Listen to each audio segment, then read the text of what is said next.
各位网友，大家好，今天是2020年8月19号，星期三，欢迎大家参加王健每日观察直播1的节目。我们今天的题目是杨洁篪出访新韩，抢救中美关系。这是本来是一个不太起眼的新闻，因为杨洁篪出访新加坡和韩国，那么这两个国家不是一个非常重要的地区大国。但是呢，这两个国家跟中国关系还不错。然后呢，在目前的中美关系情形之下，那么杨洁篪出访有其中的深意啊。我们今天就来分析一下这件事情。那么基本上从中国的角度来说，杨洁篪是负责对外关系最高级别的官员啊，基本上是这样啊。那么他一个是要访问新加坡，一个是要访问韩国啊。那么外交部发言人赵立坚星期三在例行的记者会上宣布，应新加坡政府邀请，杨洁篪8月19号到20号访问新加坡，然后是应这个韩国国家安保室室长徐勋邀请，21号到22号访问这个韩国釜山，对韩国釜山进行会晤啊。那你可以看这个行程就知道，杨洁篪是先飞到新加坡，然后从新加坡直接飞到韩国的釜山啊，韩国釜山。那么从这个疫情发生以后，中韩的官员已经没有互访中断，然后这个朝鲜半岛去核化的谈判陷入僵局。杨洁篪应该是从去年年底到现在，中国高级官员首次访问韩国。那么徐勋曾经担任过这个韩国情报机构的负责人，上个月刚刚接任国家安保室的室长。那么大概是这样啊，大概是这样。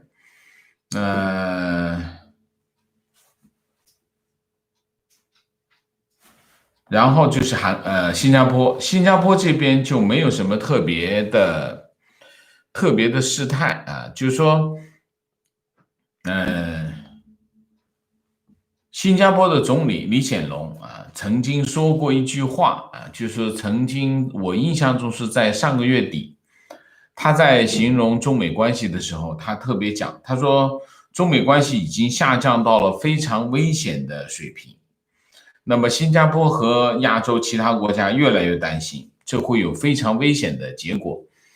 他在那次讲话中非常清晰地表达，说新加坡希望中美关系恢复到一个正常的水平那么大概就是这样。那么这两个国家对于中国来说，有一个比较特殊的关系在这里头。对于韩国来说，中国是一个有影响力的国家，因为中国跟朝鲜关系非常好，那么朝鲜跟韩国现在处于一个对峙状态那么文在寅又相对的比较左倾所以从目前来看，中国跟韩国的关系有点特殊。中国跟新加坡的关系又更特殊更特殊，我们在后面再讲。那么中美关系现在是一个什么情况呢？中美关系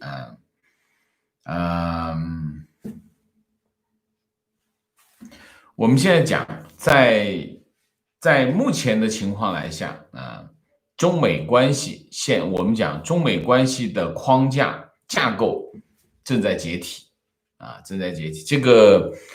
这个是从去年年底中美之间的贸易战开始，逐步发展到今天。其实中美关系直接进入恶化的状态是今年开始今年上半年开始那么这个中间，我说中美关系，我一直在陈述一个观点，就是中美关系的政治基础已经破裂啊。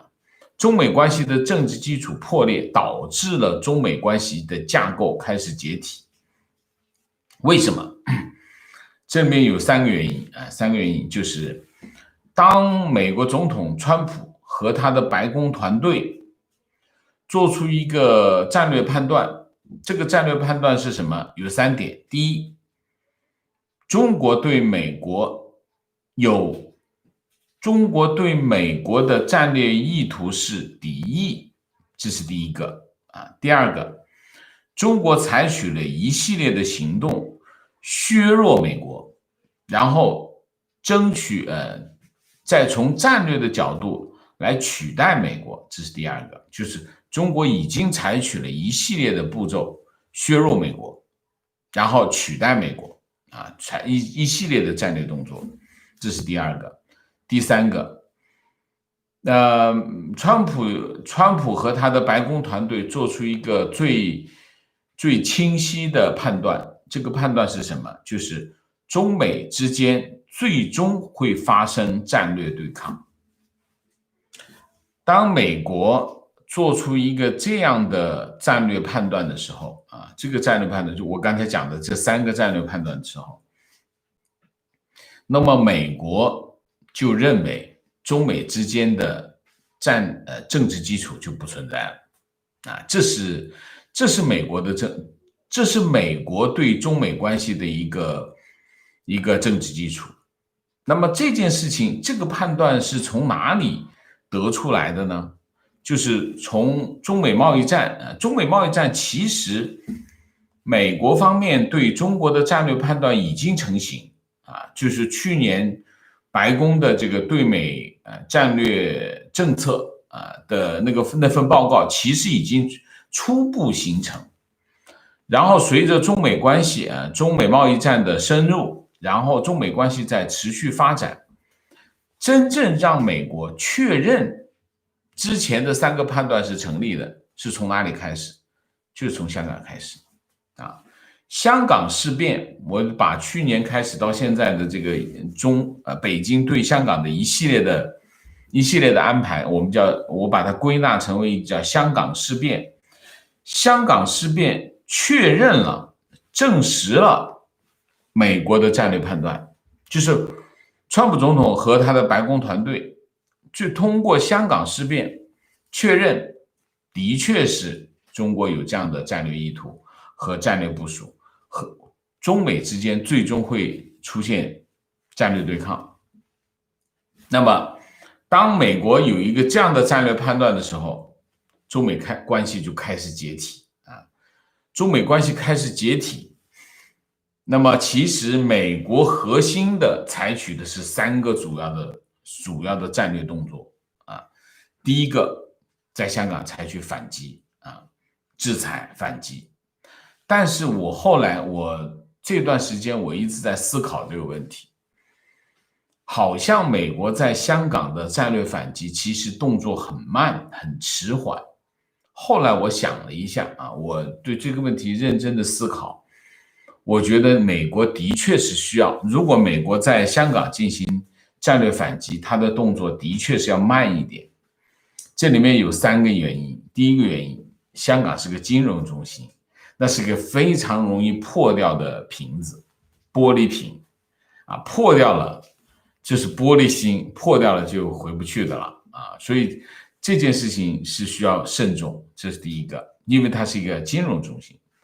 第二个，在香港的这个议题当中，涉及到很多的 party 啊，你比如说有英国啊，还有其他的西方国家，当然美国自身也有很多的战略利益在香港，所以在香港的动作事急则缓，就是说在这件事情上不能够太着急，要跟各个方面协调好，尤其是英国，就是说英国会采取什么行动，美国该采取什么行动，他们之间需要协调，这是第2个原因。第3个原因，如果美国要在香港采取一个有针对性的行动，其实它的后果都很严重。你比如说现在的动作是什么？现在动作啊，我取消不出口这个敏感技术和军事产品去香港，这个其实早就已经实施了啊。那它更多的是姿态性啊。现在去惩罚这个高官啊，制裁高官，这个不会对香港的地位产生影响。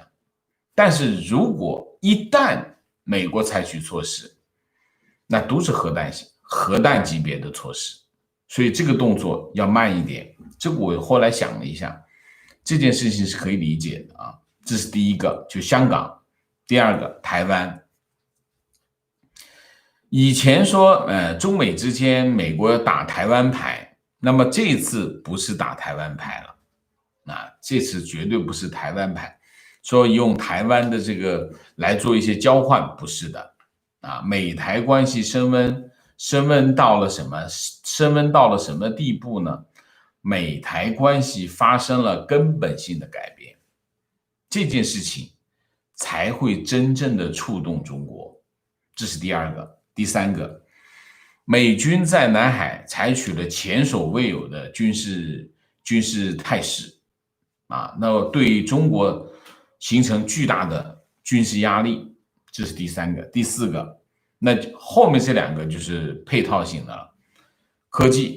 在科技方面就是直接把华为断掉啊，就没什么好谈的了。这第四个。第五个，在美国国内全面肃清来自中国的渗透，各个领域，包括蓬佩奥国务卿蓬佩奥的这个清洁网络运动的计划等等啊，这就是一系列的行动。后面还有，我们就不详细的再说。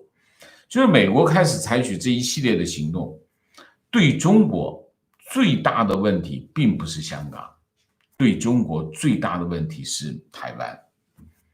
我们今天讲的，讲的两个问题。第一个问题就是中美关系的政治基础是什么？对美国来说，就是一条，你不能对我有敌意，你不能威胁我，你不能伤害我，你不能对我构成危险啊！这是美国的对美国来说，中美关系的政治基础就是安全议题，这是第一个。第二个，对于中国来说，政治基础就是一个中国啊。一个中国是什么意思？我之前讲过啊，一个中国就世界上只有一个中国，中华人民共和国是中国唯一的合法代表，台湾是中国的不可分割的部分，这是一个中国的三段论，这是一个中国的完整表述，就是一个中国的政策的完整表述是这个。但是现在的情况是什么？当美国发现了对方的敌意，或者发现了对方的战略意图会危害它的安全的时候，那美国也不会把对方继续保持对方的政治利益，那就是一个中国的。那美国很清楚的知道，中美关系对中国来说意味着什么，就是一个中国。那么他就反其道而行之，那是什么东西？对美国来说，那就是把台湾问题一下子就提出来。所以你可以看到，最近一段时间，对于美国来说，他采取的一系列行动都是从哪里开始？卫生部长阿扎访美，8月8号啊，8月9号，卫生部长访美，开始拉开了这个美台关系升温的序幕啊。然后就是阿扎访美这件事情，实际上把美台关系上升到一个中美建交之后从来没有的一个这样的地位啊，这是一个。然后就是昨天是美军伯克级驱逐舰啊通过台湾海峡，这次的情况跟以往不一样。以前美国的军舰通过台湾海峡走哪边？走台湾这边啊，就是就是台湾海峡有个中线啊，就是两岸都认的中线。那么美国军舰穿过台湾海峡都走哪边？都走台湾这边。这次不是，这次走的是大陆这边啊，在大陆这边啊。然后呢，就是大陆那边派了一艘军舰叫052D啊，就是也是导弹驱逐舰，叫南京舰，跟着走一遍。这是一个，这是史无前例的，没有发生过的事情。这美军在台湾海峡、在南海、在东海保持巨大压力啊，保持巨大。还有一件事，还有一件什么事情呢？就是有一架这个 EP3这个电子侦察机啊，然后在这个北部巡弋，台湾北部巡弋，最后怎么样？最后在台北降落啊，最后在台北降落，这是第一次，中美建交以来第一次有军机，当然这次军机还不是战机，不是战斗机啊，是电子侦察机，但是怎么着也是美军的军机啊，降落在台湾啊，这是史无前例的。你看一下，卫生部长访问台湾，然后台湾跟美国现在开始谈什么呢？谈这个自贸协议啊，然后呢，就是这个军舰啊，穿越台湾海峡，不走台湾这边，走大陆那边啊，这是有挑衅意味的啊，有挑衅。然后就是 EP3这个侦察机，电子侦察机降落在台湾啊，这就是一系列的行动。《纽约时报》啊，17号。刊登一篇文章，这篇文章怎么说呢？美国试图提升台湾地位，只差承认主权啊，只差承认主权。他就引述这个美方的官员说，美国政府不大可能尝试在台湾驻军，但有可能派军舰停靠在台湾的港口，派身着军服的军官访问台湾，在台湾展开训练计划，就训练台湾部队啊。然后这个作者叫这个 Edward Wong 啊，他说呢，美方的安全团队有更大的目标，就是让美国走向与中国竞争和对抗的这个长期的路径，不管是民主党还是共和党赢了下一任总统大选，这个格局就很难改变的了啊，很难改变的了。那么这是《纽约时报》，然后现在开始出现的议题是什么？最新的情况就是一国两府的模式开始提出来了啊。美国中美建交的一个美方的承诺是什么？一个中国啊，承认一个中国的原则。但是呢，现在的提出来是什么？一个国家，没错，不改，改什么呢？两个政府，就是中华人民共和国政府、中华民国政府，他去承认，不是去承认台湾共和国，因为不存在，承认什么？承认中华民国政府，跟中华民国政府复交，同时两边都承认。这是一件对中国来说是一件非常棘手的事情。为什么？你怎么办？你要么选择跟美国断交，你要么选择，你总不能打台湾吧？台湾啥都没干，只是美国承认，那你还能选择打美军吗？这不可能嘛。所以如果中美关系发展到现在一国两府被提出来的时候，那这个时候意味着什么？意味着中美关系已经到了史无前例的危机时刻啊，危机时刻。那么需要什么？需要危机处理。你可以看到上个星期六，本来上个星期六是有一个中美贸易谈判的一个会议，视频会议，川普总统取消了啊，把它取消了。取消呢，反映什么？反映川普团队的态度，对中美关系的态度，我不想跟你谈。就像之前说的，中美关系处于静默、无线电静默状态，基本上双方已经没办法谈话了。中国想谈，美国不跟你谈，没什么好谈的。为什么？你骗了我这么多年，我不想听你说了。也就是说，如果中美关系往下走，沿着这条线往下走，你可以看到中国方面会面临非常多难以解决的问题。不说别的，就说台湾，台湾这件事情会变成什么局面？你想一下，如果美国现在开始推动一个一国两府的模式，我承认一个中国，但是我承认什么呢？但是我既承认中华人民共和国，我也承认中华民国。中华民国的确是一个现实存在的一个国家啊，他们从1911年就成立到现在，它从来没有消失过。虽然它的国土原来是覆盖整个大陆，现在只变成了台湾、台澎金马，但是它仍然是有效管制的一个国家。这个话说的一点都没有错。然后，如果他承认了中华民国，对于大陆来说，对于北京来说，这是一件非常棘手的事情，因为中美关系就到了一个这样的地步，你要么选择跟美国断交，要么你就把这个苦果吞下去。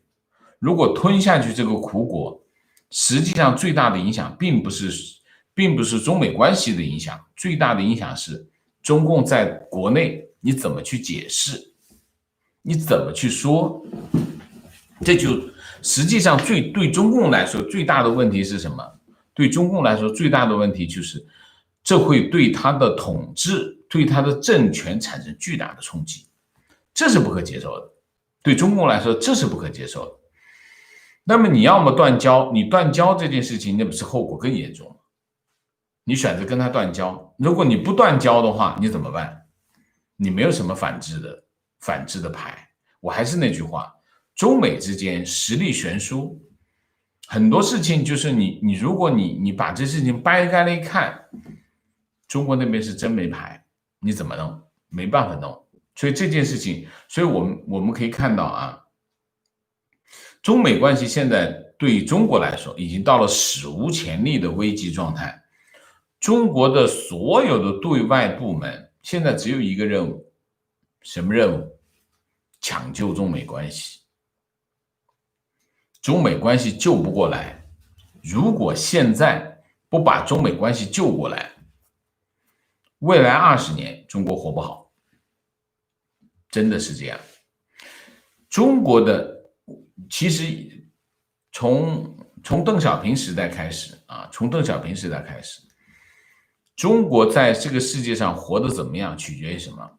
取决于中美关系。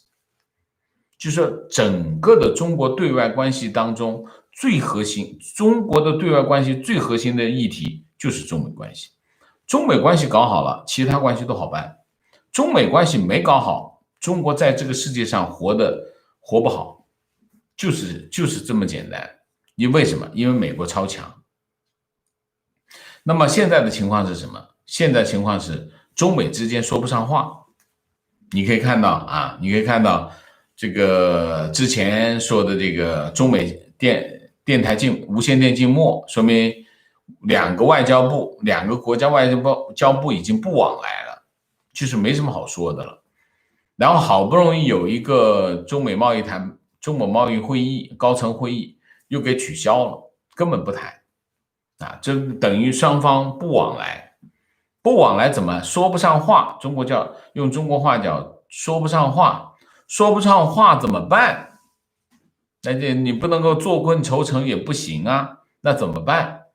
找个能说上话的人去说。谁呢？一个是韩国，一个新加坡。为什么访问韩国，访问新加坡啊？先说韩国，为什么访问韩国？韩国跟美国它是战略盟友，首先它这两个是盟友关系，这是第一个。第二个，对美国来说，朝核问题是威胁美国安全的一个非常重要的议题。所以朝核问题一直是中国牵制美国的一个战略工具。但是这2年为什么没什么用呢？这个工具没有什么用处的原因是有2个。第一个，我认为中朝关系出了问题，就是说朝鲜没有跟着中国跑，没那么听话了。本来中国经常讲中美关系出问题就跟朝鲜说试验一下，朝鲜就搞个核试验，美国一看哟不行，我还得跟中国搞好关系，是这个问题啊。所以一直以来朝鲜为什么一直获得中国巨大的物资资源，原因就是它在战略上是中国一个非常有效的工具，就是牵制美国。那么这2年的情况是什么？这2年的情况，朝鲜没动静。朝鲜你看到现在没有核试，从去年到现在没有搞一次核试验。这里面是美国做了工作，美国做了朝鲜的工作。就是川普其实呢给金正恩一个非常大的诱惑，就你跟我跑有好处。这个诱惑你不要以为说一点用的是金正恩不信他，金正恩是不信，但是心里还是犯嘀咕。所以你看从去年到现在，朝鲜是没有搞一次核试验。朝鲜没有搞一次核试验的结果是什么？中国手上这张牌没用，打不出去，打不下来了，打不下来他就没办法牵制美国。这就是为什么现在在中国手里没有牌的其中一个原因是什么？朝鲜不听话。所以我认为中朝关系是出了状况。出了状况就是上次金正恩给习近平带话，习近平再给带回话，而且这个变成新闻报道出来了。这说明什么？说明2国关系的这个裂痕已经放到桌面上了。所以在这个问题上，实际上中国就没办法，在这张牌是没法打了。但是不管打不打，韩国都是要求中国的。为什么？因为它中间隔着朝鲜。所以对于韩国来说，它要中韩关系是韩国比中韩美关系更重要的关系，因为它就靠在一起。虽然美军在韩国驻军，但是真正对韩国影响大的还是中国，因为这中间隔着朝鲜，所以韩国是不敢得罪中国的。就说中美中间对抗，对韩国来说，它就是个魔星，它在政治上没有选择，它必须站在美国这边，因为它靠美国去保护它，它没话讲，但是它也不能得罪中国。所以呢，杨洁篪去找韩国人，韩国义不容辞得帮他带话，带给美国，要使劲做工作。韩国一定会使劲帮中国去做美国的工作，因为他得罪不起中国。这是第一个任务。这是对于中间是什么？就是中国、韩国、美国这3者之间全是利益，中间牵扯的各种利益。这是各种利益啊，有历史的，有意识形态的，有军事上的，有安全上的，甚至有经济上的。韩国跟中国的经济联系非常的密切啊，所以在这一系列的问题上，中国跟美国说不上话怎么办？找韩国人，让他去递话，想办法把这个话传到川普总统那里去。至少要传到川普总统身边的人那里去，这是第一件事。第2件事，找新加坡人。为什么要找新加坡人呢？这些年早年中国跟新加坡的关系是非常好的啊，但随着中国经济开始起飞，这个新加坡的作用呢，在中国这儿呢已经不重要了。因为原来呢，对于中国来说，新加坡有一个非常重要的作用，就是招商引资。新加坡带了很多的西方的企业去，它跟香港的作用是差不多的，就是帮着中国招商引资啊，就是建立和西方的这个桥梁。因为新加坡别忘了，新加坡是英国殖民地，它跟西方的这种联系非常的密切，所以当年李光耀时代，很多中国和西方的这个联系都是新加坡做的。你包括什么呢？包括唐交会谈啊，包括汪辜会谈。汪辜会谈就在发生，汪是汪道涵，辜是辜政府，辜政府是当时的海基会的董事长，汪道涵是中国的海协会的会长，就是两岸首次会谈在哪里？在新加坡。所以中国是很给李光耀面子的，李光耀也很帮忙的，帮忙拉扯中国跟西方的关系。所以中国跟新加坡是有一个传统上的特殊的联系。这个联系的核心是什么？就是中国跟西方的关系。但是中新之间呢闹过一场矛盾，什么矛盾呢？苏州工业园。苏州工业园呢，新加坡早年就已经判断出来，判断什么判断？中国不是无下阿蒙，有一天它会一飞冲天。那新加坡怎么办呢？新加坡那我们就要跟他一起成长啊，就找到邓小平，就是李光耀找到邓小平，说我们呢想办法呢跟你搞个工业园，我们工业园的经验很丰富，我们就把西方的大的那些企业帮你拉到中国来，选择哪里呢？苏州吧。苏州就是因为苏州工业园起飞的啊。那么新加坡倾举国之力搞了一个苏州工业园，拉各种各样的企业来。但没想到这个苏州工业园一起来之后呢，中国当地这个江苏省就在苏州工业园的对面搞了一个江苏省的经济开发区，就把他们的这个外资企业用更好的条件给拉到这边去了。这新加坡人给气坏了，然后价格更低，电价又便宜，水价又便宜，税又便宜。你想你在他的地头上，他当然那是最后新加坡人就跟中国翻脸。当时就是李光耀自己去当时找这个江泽民说我们要撤股，要撤啊，最后留住没有撤，但其实新加坡人已经心灰意冷，就撤了。其实就实际上已经撤了，但只是形式上还没有离开啊。就是因为苏州工业园，中国跟新加坡就翻脸，新加坡人就觉得你这个过河拆桥啊，你一起来就不认账啊，就双方就关系冷淡了一段很长的时间。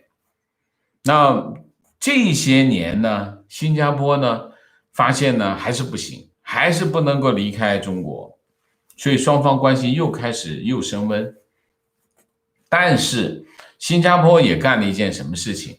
干了一件自保的事情，就把他的空军基地给了美军。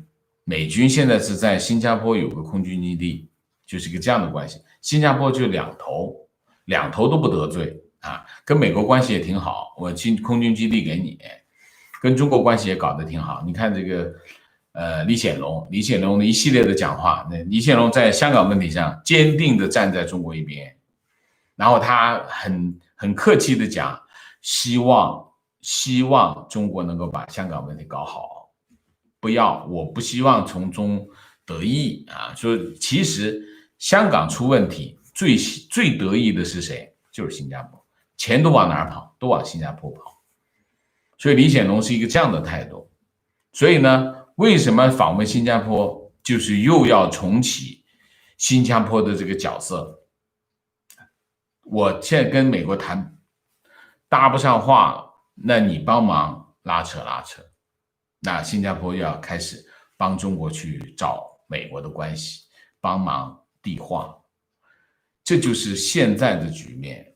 就是现在中美关系是一个这样的局面的情况之下，杨洁篪这头先去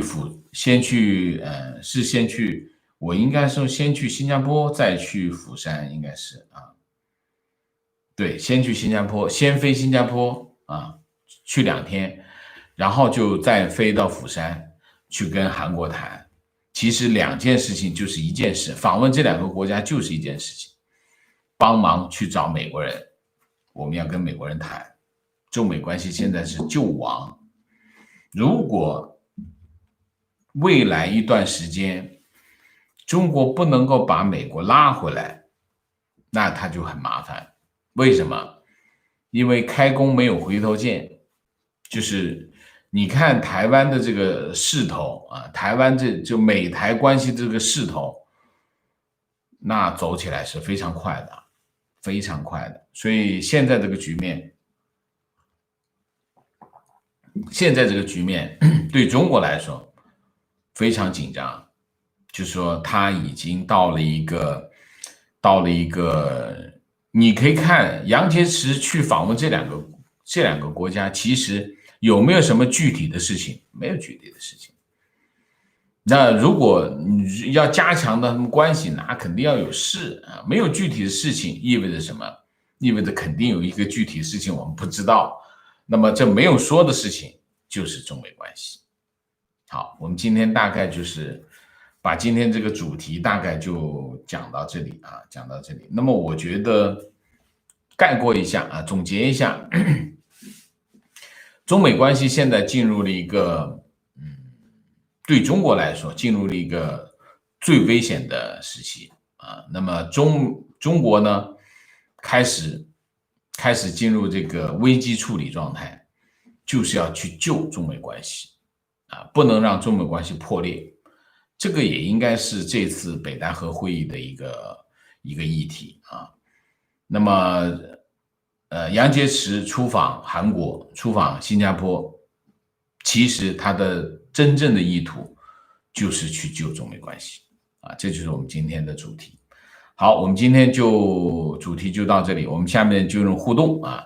进入互动之前，例行公事，请大家点赞啊，请新来的网友订阅，请大家加入我的会员，支持我们做更好的节目。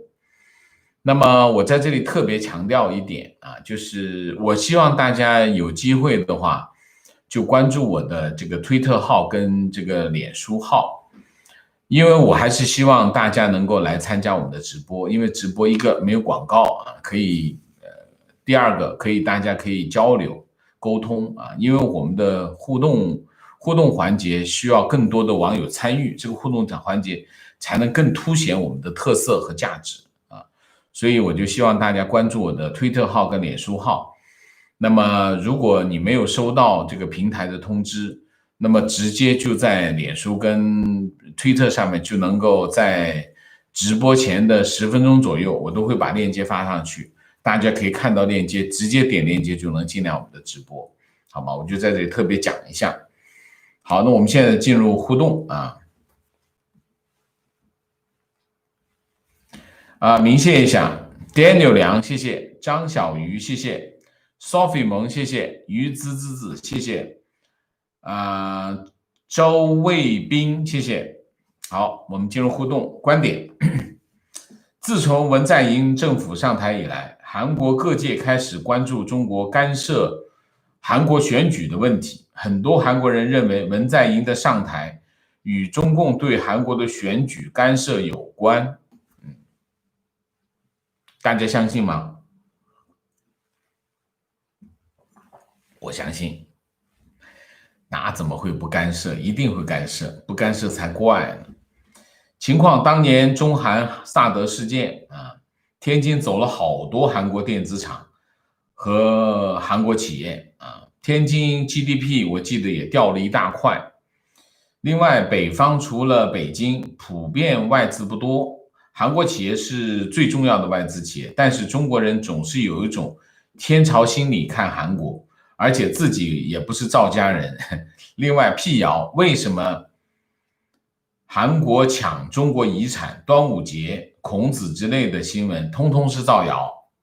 引用的韩国教授名字朴奋清，中国人醒醒吧，也希望韩国不要这么容易妥协。想想当年萨德 CCP 干了啥？萨德这个事情哈，其实呢，中国的反应呢，其实就是怎么说呢？就是损人不利己啊，损人不利己。就是说，萨德当时其实美国要部署萨德去韩国，对韩国来说，他能拒绝吗？他拒绝不了啊，他拒绝不了。为什么？因为美军保护他，美军是保护他，所以他在那部署萨德。你一个被保护的国家，你能拒绝吗？当然拒绝不了。所以在这件事情上，中国你要韩国拒绝美军，所以你不可以在这部署萨德，对于韩国来说，他是无法答应的。这是第一个，就是你强人所难，他肯定做不到的。好，既然它发生了，那么中国采取一系列的措施去报复韩国。报复韩国的结果是什么？报复韩国的结果就是韩资企业撤资呗，搬走搬厂。那走了不仅仅是天津、北京，那走的多了去了，走了很多韩资企业就在那一波就开始撤，所以很多韩资企业，那是韩资企业离开中国的一个开始，就是韩国人发现，原来我在中国办厂是有政治风险，所以很多韩资企业而且韩资企业一块走。他不是走一家，他一走好几十家，他抱团，韩资企业都抱团，所以那件事情，其实中国干得非常的不明智啊，不明智啊。观点：上次王毅去韩国的高姿态，把韩国人气个半死，韩国企业也在撤离中国，日本跟韩国的各种矛盾，韩国的方法已经让美国开始没耐心。各种原因，我觉得这次也是没结果。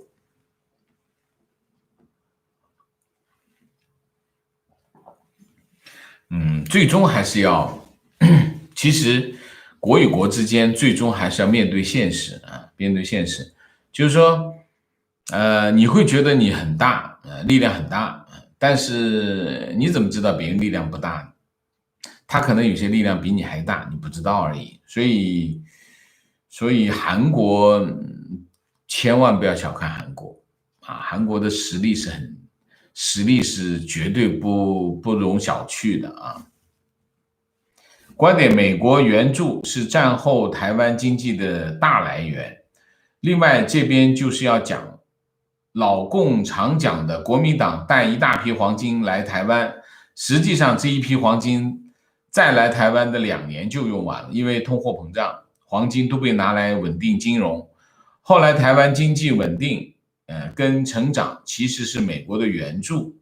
60年后来才有台湾经济的起飞啊。台湾经济的起飞跟黄金有关系吗？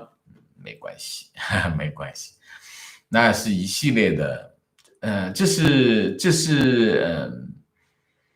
他们叫国府啦。就国府到台湾之后采取的一系列的经济政策有关系，也是整个的东亚经济起飞的一个大背景啊。所以日本也好，韩国也好，香港也好，包括台湾采取一系列的差不多的经济政策，然后整个的东亚经济起飞。东亚经济起飞的前提是什么？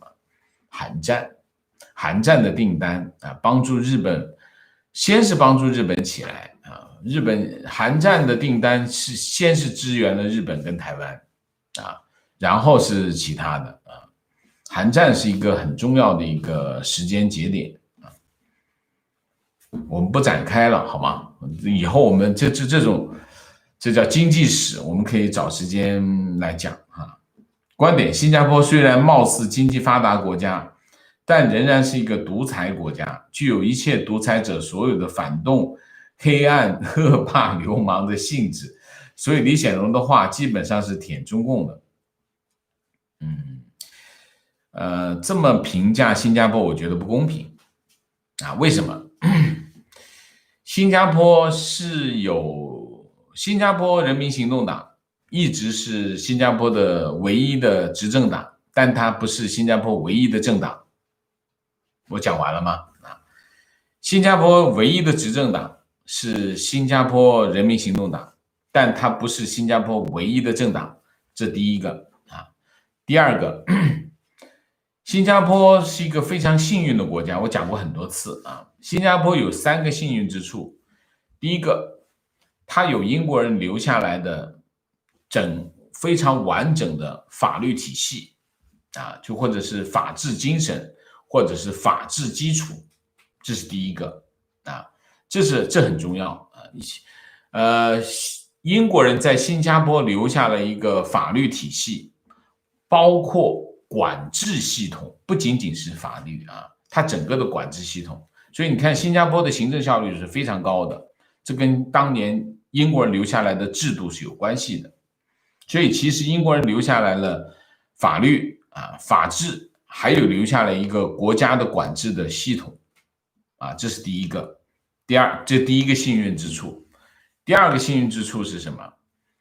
新加坡有个李光耀啊，李光耀是一个绝顶聪明的人啊，又有学识，当然最重要的是他非常的清廉，又有能力，又能干，还清醒，他没有被他自己的权位冲昏头脑，又有公心，所以新加坡人非常幸运的是，他有英国留下来的这些遗产，又有一个李光耀，还有什么？还有他的位置，这个位置非常重要。马六甲海峡啊，他在马六甲海峡的端头，是贸易中心、航运中心。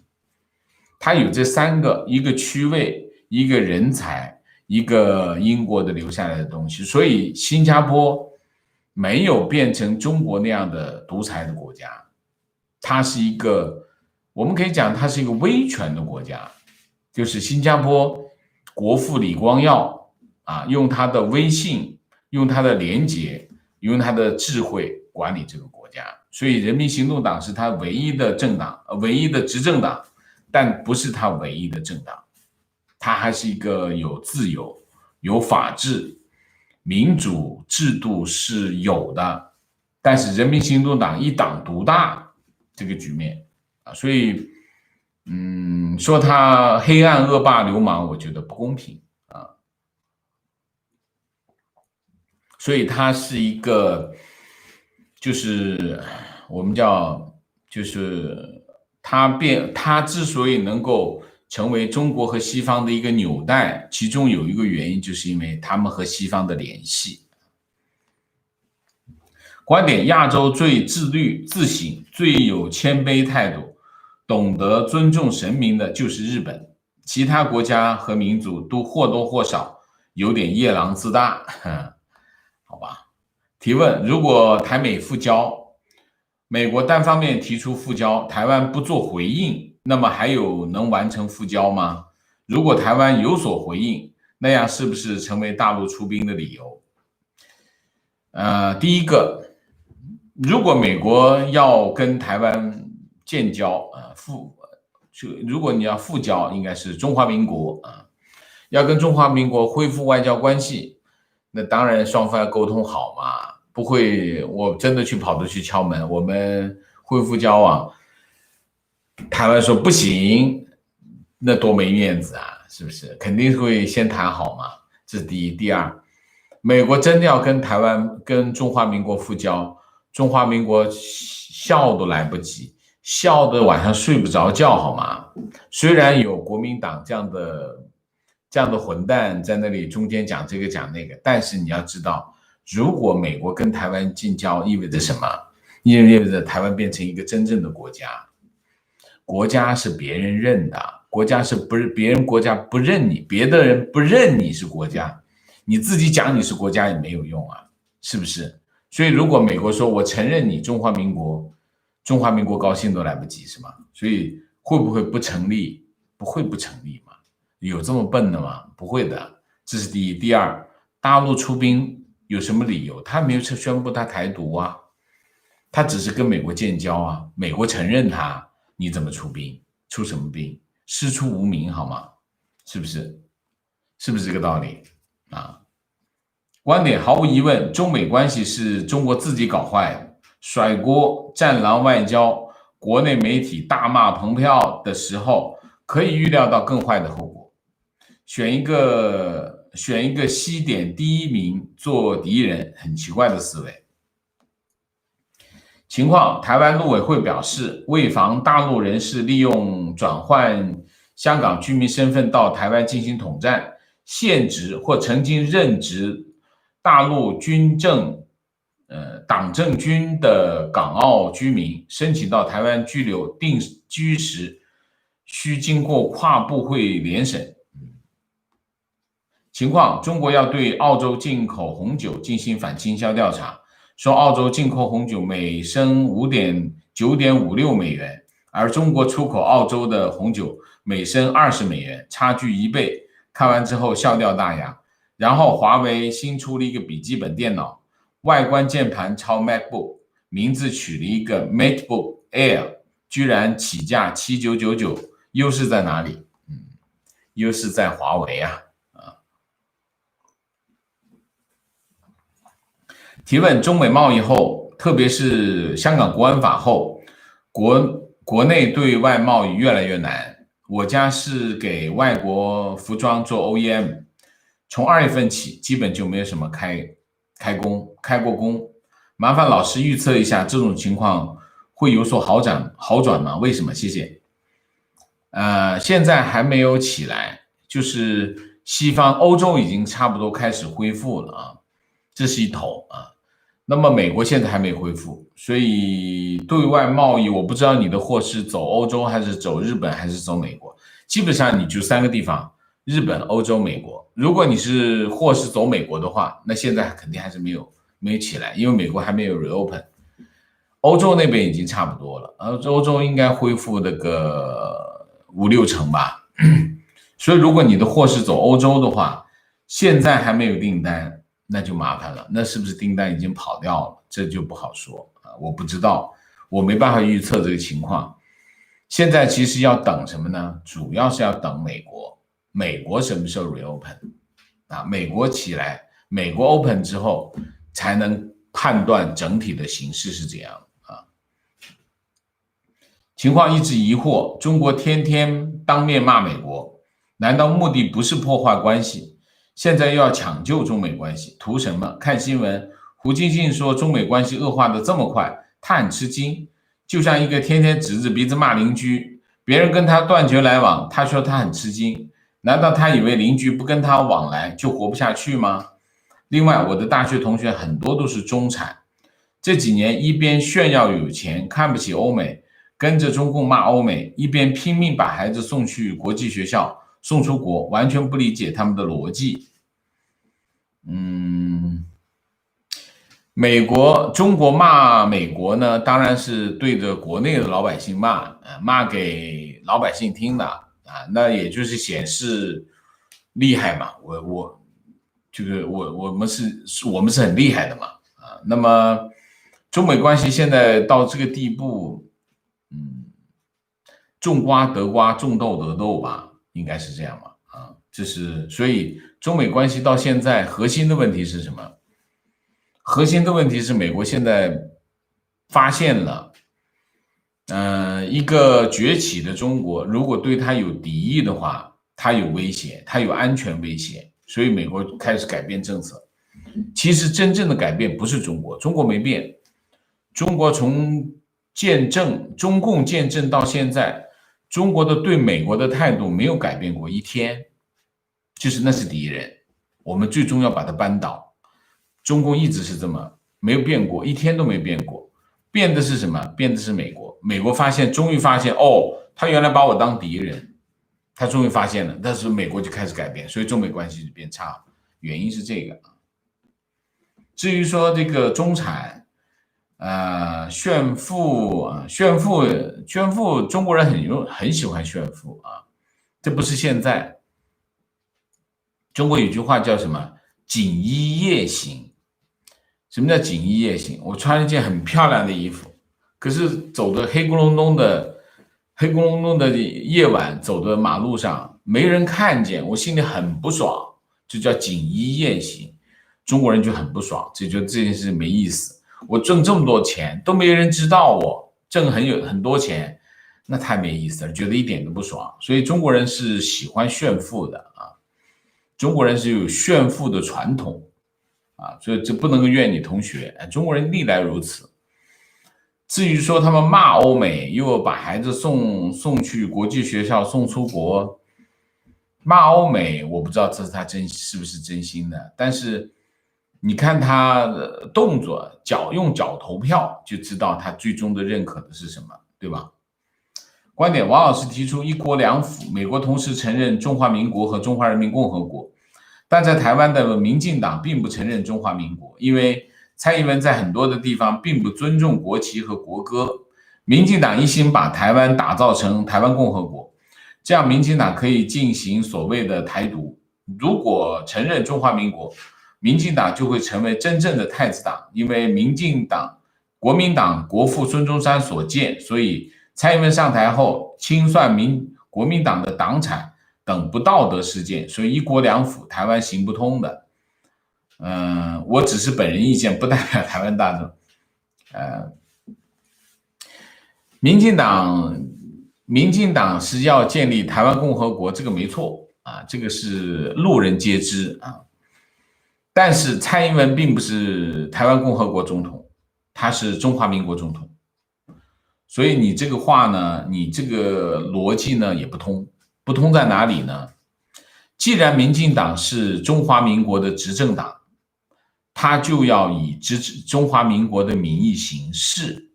至于他尊不尊重国歌和国旗，你们自己搞定。对于美国来说，他只会跟中华民国打交道，他不会跟台湾共和国打交道。为什么？因为这是美国对海峡两岸的一个政治架构。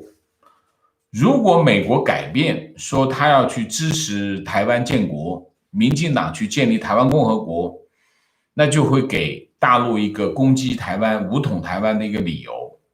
所以呢，你这件事情，你说民进党不接受，我不觉得民进党会笨到这个地步，或者是我不觉得台湾人会笨到这个地步，不接受美国的这个一国两府。对于台湾来说，接受一国两府是他们能够得到的最好的安排，除了这个以外不会有其他的。你要么你就现在这个情况了，就是美国不承认你了，你更愿意这样吗？你说呢？观点，王老师你好，我是一名前三星中国地区的员工，在年初的时候分公司业务撤销，被迫失业，但三星给了我们这批员工远高于劳动法补偿的标准进行赔偿，而且主动帮我们联系新工作。我曾经在国内私企工作过，但只有在外企才享受到一个劳动者应有的待遇，非常正确。为什么要去外企？去外企有很多的原因啊。情况我看到的那篇新闻报道说，中共渗透韩国的两个重要途径，一个是通过在华朝鲜族人，一个就是通过来中国读书逃避兵役的韩国年轻人。观点，中共在私企强设党支部，对中国私企在外国发展太不好了。中共立法一点也不为自己的企业在外发展考虑，比如国安法，把每一个中国企业组织全部变成可能成为间谍的可能。还有一个中国叫什么情报法更厉害。我上次是有个网友推荐给我看的，我找到了那个情报法。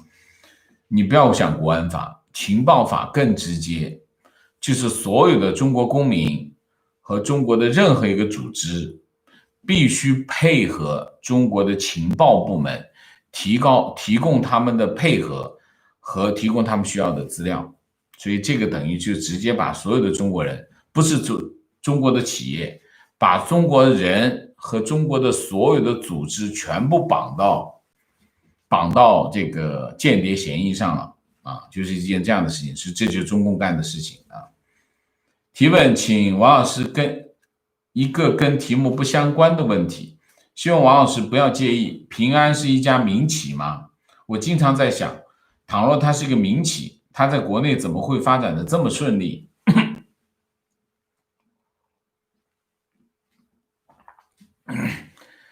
平安是个国企，它不是个民企啊，它是个国企。不过呢，它原来曾经有外资的成分，后来把外资的成分给剔掉了。剔掉了以后呢，它发展就非常的迅猛啊。所以平安是一家我们叫金控公司啊，金融控股公司啊，它不是一个民企，它是个国企啊。谁是大股东？深圳市政府是大股东啊。情况：近期大陆官媒宣传提示啊，一要通过广播电视节目、公益广告、宣传片等各种形式，大力宣传厉行节约、反对浪费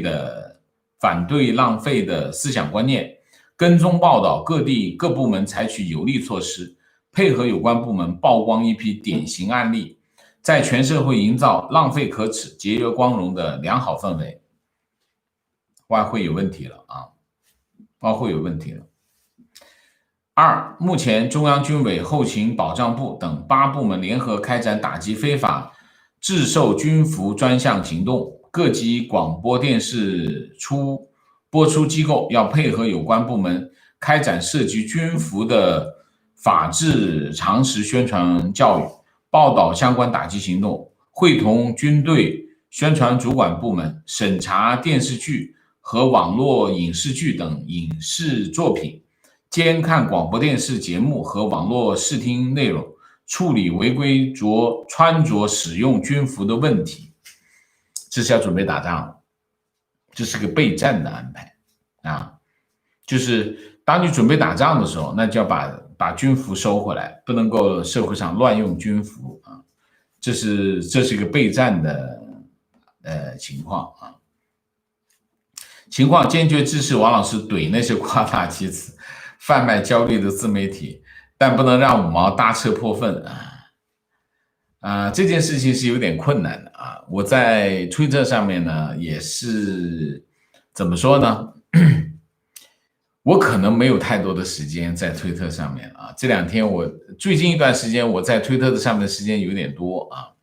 原因是什么？原因是我的生活慢慢的安定下来啊，安定下来以后，我慢慢的时间会有一点空余时间，我就会在推特上忍不住的怼一下啊。但是我现在觉得呢，我可能没有太多的时间做这些事情，因为我们下一阶段的工作啊，就是关于我们这个节目的工作，我要开始准备新的一些想法，所以我会慢慢的忙起来。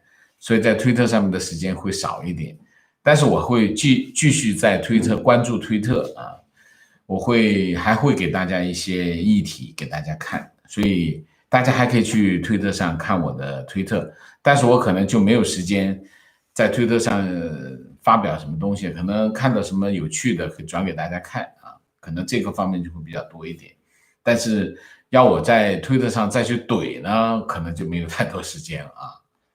情况：香港通识科的教科书政治审查力度很大，比方说台湾必须叫台湾省，6次事件改为民众不满危害社会稳定，这国教事件已经发生了啊。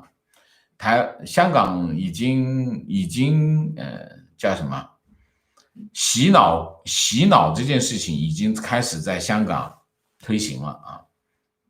情况：央行司长发布会明确表示，人民币数字货币不能兑换黄金和外汇。第一，数字货币就跟你的人民币纸钞是一样的。能不能兑换外汇要看外汇管制的条件啊，就是你拿着数字货币，你去银行买美金可以吗？可以的。但是呢，你拿现金去买是没有区别的，就说你现金能买，你数字货币也能买，黄金也是一样。所谓的兑换这件事情，不叫兑换，叫买汇或者是购汇啊。所以黄金你有钱，有人有黄金，你去金店用数字货币，理论上也应该是可以买的啊。不能兑换是什么意思？我不知道啊。观点100年来美国数字货币，我再讲一下啊。关于数字货币，最近也是很多说法啊，就各种说法，描述的很恐怖啊，说数字货币会控制我们，把我们的钱包里的钱说冻结就冻结。当然它能做到啊，我就讲过啊，数字货币没那么厉害，就是数字货币你现在银行做不到的事情，数字货币也做不到。现在数字货币你说的数字货币能做到的事情，现在不用数字货币全部都能做到。就比如说要冻结你银行的资金，不用数字货币现在也能冻结，1秒钟人民银行就把你的资金给冻结了。为什么？全部电子化了呀，要冻结你不是一个电话的事情吗？一个指令就把你冻结了。所以这件事情跟数字货币有关系吗？没1毛钱的关系。你说人民银行是为了做这个动作，为了监控你，它能监控吗？你想一下，很简单的一个道理，对你来说，手机里面有个电子钱包，你可以把你银行账上的钱转一部分转到数字钱包里面，这就变成数字货币了。你转多少是你自己的事情，那你有的转有的不转。你比如说我100块钱，我在数字货币里面放5块钱，那我数字钱包里就是数字货币钱包里面就有5块钱，我放100块钱全放过去，那就是100块钱。那如果它能冻结我的数字货币里面的钱，我放多少它才能冻结多少，对吗？那不是影响它的控制能力了吗？理论上来说，我告诉你，真实的情况是什么？不仅仅你是数字货币里的钱，你银行账上的钱，它随时都可能给你冻结掉，因为它有这样的能力，理解吗？所以你说的就是现在网上说的那些神乎其神的那些功能，其实不需要数字货币，它现在已经能做到。我讲一个10000次啊，它都能做到，不必再通过这个来实现。通过这个实现，必须你配合它，把所有账上的钱全部转到数字钱包里面去。你为什么要做这样的事情？是吗？所以大家要明白，要有常识。我们判断很多事情，我们通过的是什么？就是常识啊。专业知识很重要，但是常识更重要啊。观点100年来，美国是对中国最好的国家，可是中共一直在颠倒黑白，煽动仇美，而老美如此单纯和天真，以为帮助中国，他们就会走向民主。我在洛杉矶20年，深有感触。老美也不是单纯和天真啊，他只是误判。没有一个民族会单纯和天真的。中国人老觉得老美单纯天真，也是误判。哈哈，好，明谢老罗王，谢谢。孔子说：“一日不读书，面目可憎，语言乏味。”我们是一日不听王先生讲课，精神贫乏。谢谢你，老罗王。常见，谢谢。观点，我要阐述一个观点，就是民主并不是专制的对立面概念，宪政才是。宪政是法治的基础。有民主无宪政，民主同样可能会变成多数人的暴政。古希腊的民主就是典型的例子。OK， 非常好啊。刘玉涵，谢谢，请王老师喝咖啡，每天听直播已经成了习惯。这次疫情后，对中共完全改变了看法，很喜欢王老师在频道进行精神层面的洗礼，希望你能一直坚持做下去，支持，感谢啊，感谢大家的支持。我们今天的节目就到这里，感谢大家的参与，我们下个节目再见。再见之前，请大家点赞，请新来的网友订阅，请大家加入我们的会员，支持我们做更好的节目，做更好的自己。谢谢大家，谢谢。